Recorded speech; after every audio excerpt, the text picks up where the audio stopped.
A reading from the Gospel of Mark, chapter 6, verses 30 to 32. The apostles gathered around Jesus and told him all that they had done and taught. He said to them, "Come away to a deserted place all by yourself and rest a while."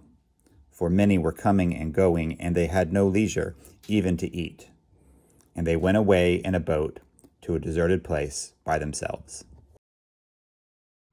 A few years ago for my birthday, Kevin built me a hammock stand for the yard, and it quickly became one of my most favorite things. The nice thing about it is when we can move it into the shade in the summertime, and in the wintertime I can move it to the sun. And one of the things that I most enjoy about this hammock more than any other place in the yard is that it is built for one. When I go to the hammock, it is for me, myself, and I.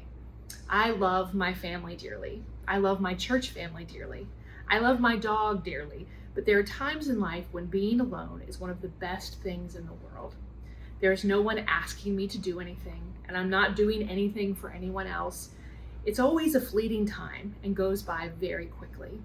Occasionally there will be a child who appears at the hammock side, or my phone will vibrate with a message, but it's almost always tranquil and lovely. There are a few places in life that are really quiet anymore.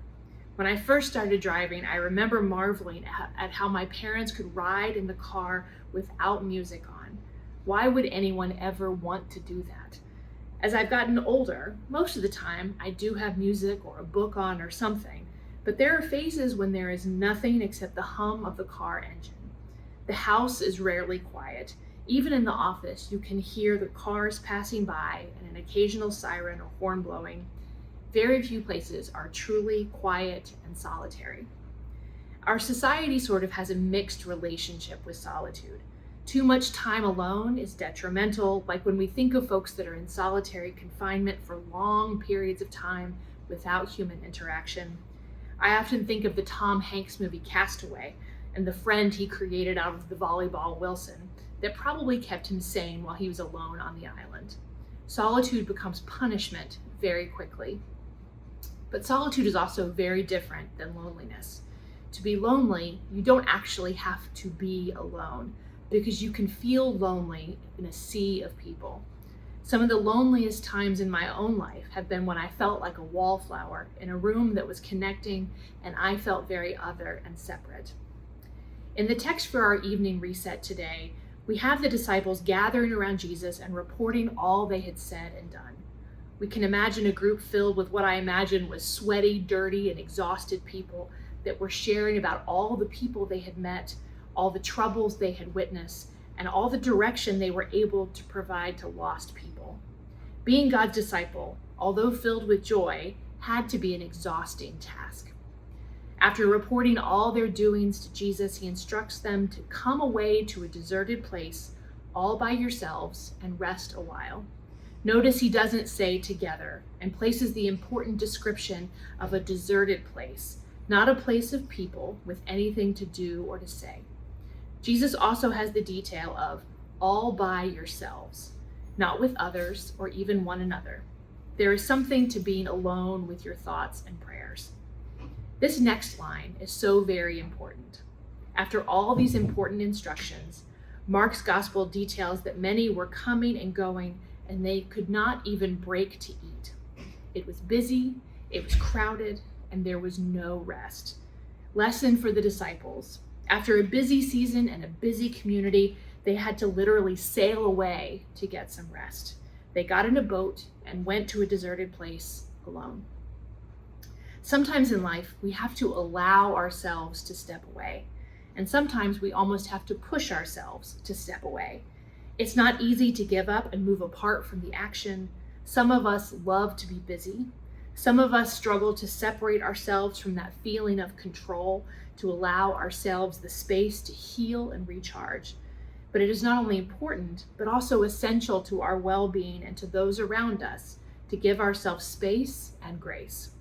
And the letting go part is where we let God in. To give ourselves a respite and a Sabbath is not to step away, but rather to step into God. As the writer Anne Lamott wrote, almost everything will work again if you unplug it for a few minutes, including you. These are wise words.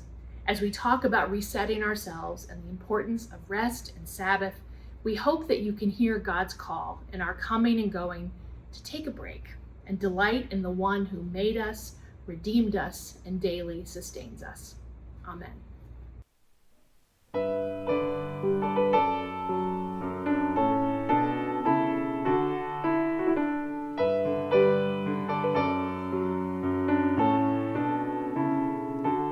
There is an everlasting kindness you lavish on us. When the radiance of heaven came to rescue the lost, you called the sheep without a shepherd to leave their distress. For your streams of forgiveness in the shade of your rest. And with compassion for the hurting, you reached out your hand as the lame ran to meet you and the dead breathed again. You saw behind the eyes of sorrow and shared in our tears, heard the sigh of the weary, let the children draw near. What boundless love, what fathomless grace you have showed us, O God of compassion. Each day we live an offering of praise as we show to the world your compassion.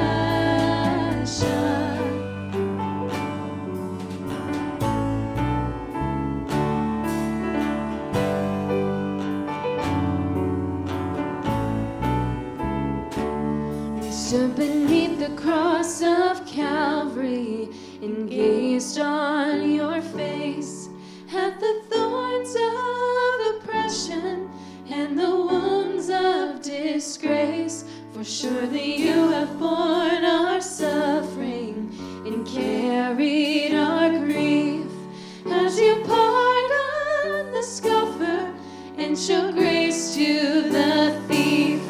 What boundless love, what fathomless grace you have shown us, O God of compassion. Each day we live an offering of praise as we show to the world your compassion.